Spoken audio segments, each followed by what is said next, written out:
आदरणीय उद्धव साहेब आणि आदरणीय राज ठाकरे साहेब यांनी एकत्र येणं म्हणजे हे नक्कीच महाराष्ट्राच्या मराठी माणसाच्या हिताचं आहे।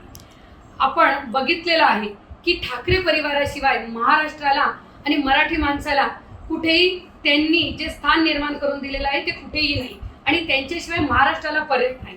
आपण बघितलेलं आहे की आदरणीय प्रबोधनकार ठाकरे बाळासाहेब ठाकरे आणि आदरणीय उद्धव साहेब आणि राज ठाकरे साहेब यांनी जे मराठी माणसाला महाराष्ट्रात वाचवण्याचं काम केलेलं आहे ते ह्याच लोकांनी केलेलं आहे आणि त्यांनी एकत्र येणं म्हणजे महाराष्ट्राच्या आणि मराठी माणसाच्या हिताचे आहे। जरी त्यांचे विचार वेगवेगळे असले तरी त्यांनी महाराष्ट्राच्या दृष्टीने उचललेलं हे पाऊल नक्कीच स्वागतार्ह आणि मराठी माणसाचे आनंददायी वातावरण निर्माण करणार आहे।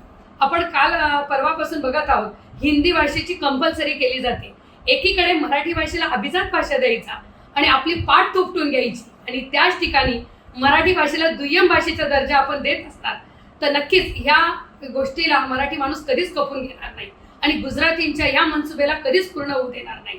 कारण की हे दोघं एकत्र येत आहेत तर मराठी भाषा आणि मराठी माणूस आणि महाराष्ट्र नक्कीच गर्वाने आणि अभिमानाने मी मराठी असण्याचं जोपासेल हे आम्हाला याच्यामधून दिसत आहे।